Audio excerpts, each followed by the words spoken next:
Halo semuanya dan selamat datang kembali di channel kami. Amerika memberlakukan hukum baru yaitu pasangan suami istri tidak boleh punya anak lebih dari satu. Jadi John dan Karen yang sedang hamil merencanakan untuk keluar dari Amerika dan pergi ke Kanada untuk melahirkan anaknya. Di perbatasan, mereka harus melalui pengecekan ketat, jadi Karen menggunakan rompi magnet sehingga mereka tidak dapat mendeteksi kehamilan Karen. Ketika inspeksi dilakukan, Karen melihat wanita lain yang ditangkap karena hamil. Dan tiba giliran Karen untuk melewati mesin itu, untungnya rompi magnet tersebut dapat menutupi kehamilan Karen. Mereka kembali ke mobil untuk melanjutkan perjalanan, namun seorang penjaga melihat rompi Karen. Dia menyalakan alarm dan menyuruh penjaga untuk menangkap mereka. John berhasil melawan mereka dan kabur bersama Karen, tetapi dia tahu mereka akan tertangkap. Jadi John menyuruh Karen untuk pergi duluan sementara John menghalau mereka. Meskipun Karen menolaknya, dia terpaksa pergi untuk menyelamatkan anaknya.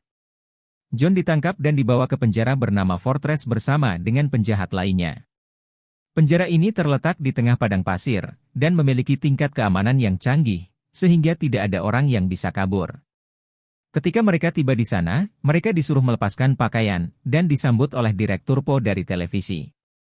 Mereka juga dipasang alat lewat mulut mereka, dan mereka dapat mengontrol para napi dengan alat ini. Alat ini akan menimbulkan kesakitan yang luar biasa, bahkan kematian. Salah satu napi mencoba kabur dan melewati garis kuning. Dia menjadi sangat kesakitan, dan ketika dia mencapai garis merah, perutnya membesar dan akhirnya meledak serta meninggal.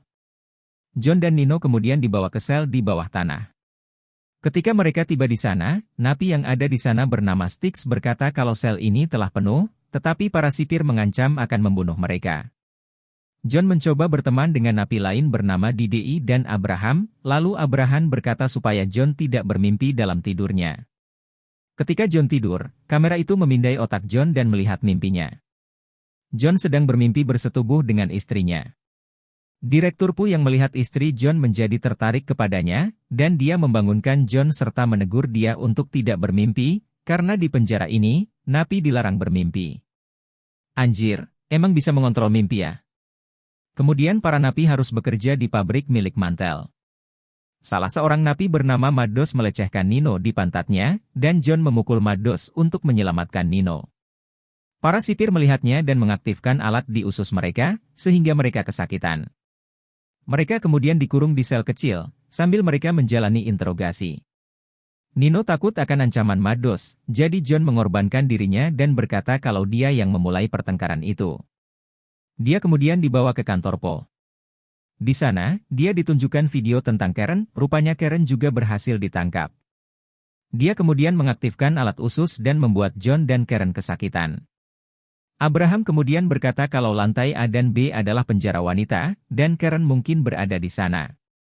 Karen sedang menghibur seorang wanita yang sedang hamil dan kesakitan, tetapi penjaga membawa wanita itu pergi. Karen menyadari kalau mereka melakukan sesuatu yang keji kepada wanita hamil. Lalu di penjara pria, Maddox lagi-lagi mencari gara-gara dengan John. Mereka berkelahi dengan buas, dan semua orang melihatnya, termasuk Po dan Karen.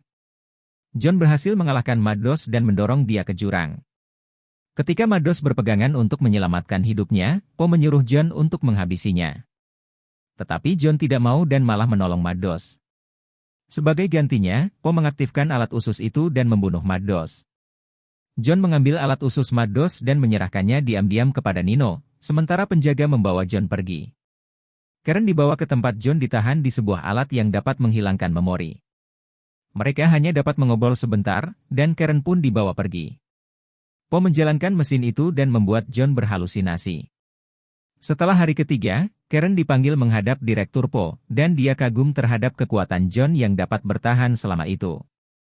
Po akan melepaskan John jika Karen mau tinggal bersamanya sebagai simpanannya.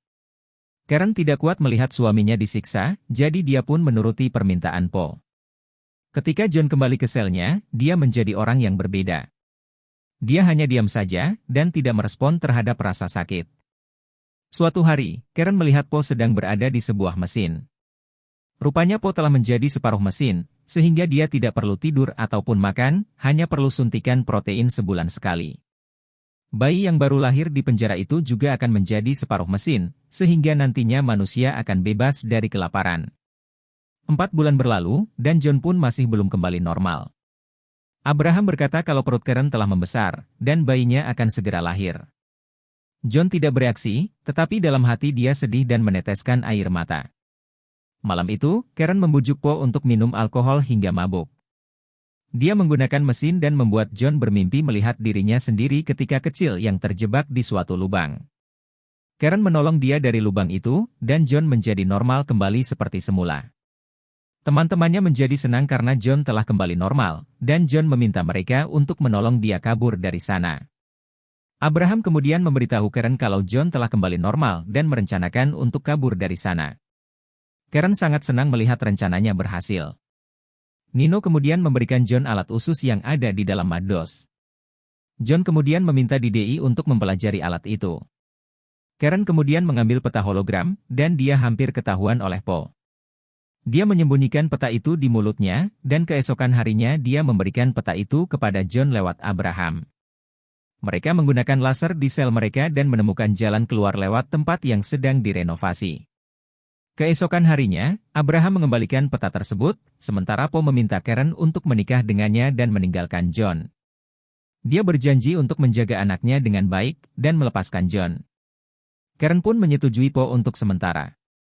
Di dalam sel, DDI berhasil mempelajari alat usus dan menemukan cara untuk mengeluarkan alat itu dari tubuh mereka. Jadi mereka mengeluarkan alat usus itu dari tubuh mereka dan mengumpulkannya. Kemudian robot penjaga memberitahu Po bahwa Karen dan Abraham mencuri peta hologram diam-diam. Po menjadi kecewa dengan pengkhianatan ini. Sementara itu, para napi memasang alat usus di pipa dekat tempat konstruksi, dan mereka berpura-pura sedang bertengkar. Hal ini membuat alat usus mereka meledak, dan memberikan jalan lewat pipa tersebut. Po mengetahui aksi mereka, dan menyalakan gas panas di dalam pipa itu, serta mengaktifkan robot untuk menyerang mereka. Mereka sekarang terperangkap di dalam pipa, dan ketika Styx mencoba kembali, dia ditembak oleh robot tersebut. Melihat hal ini, Abraham memberitahu Karen, tetapi Po mendatangi mereka. Dia mencekik Abraham hingga mati, serta menyuruh penjaga mengambil bayinya Karen dan mengubahnya menjadi robot. Sementara itu, John berhasil mengalahkan salah satu robot dan membuka topengnya. Ternyata dia adalah separuh mesin. John mengambil senjatanya dan menyerang robot yang lain, dan berhasil naik ke lift. Para napi yang lain menyoraki mereka melihat mereka berhasil kabur dari sana. Mereka akhirnya tiba di kantor Po, dan John meminta Po untuk membebaskan Karen yang sedang menjalani operasi. Kamera melihat kehadiran John di sana dan menembaknya, tetapi dia berhasil menghindar dan tembakan itu malah membunuh Po. DDI kemudian mencoba untuk meretas sistem mereka dan menyuruh dokter membatalkan operasi itu, tetapi salah satu robot menembaknya dari belakang. John menyerang balik dan di tengah nafas terakhirnya, DDI berhasil menonaktifkan sistem penjara itu, sehingga dokter pun berhenti. Para napi juga kabur dari sel mereka, mengakibatkan kekacauan di seluruh penjara. John dan Nino kemudian menemukan Karen, dan mereka bertiga naik truk untuk kabur dari tempat itu. Tetapi mereka harus berhenti di gudang terdekat karena Karen akan melahirkan. Ketika John mendampingi istrinya, truk itu kembali aktif dan menabrak Nino hingga mati. John melawan truk itu supaya Karen selamat, tetapi truk tersebut tetap menabrak gudang. John berpikir istrinya telah mati, tetapi dia selamat bersama dengan bayinya di pelukan mereka.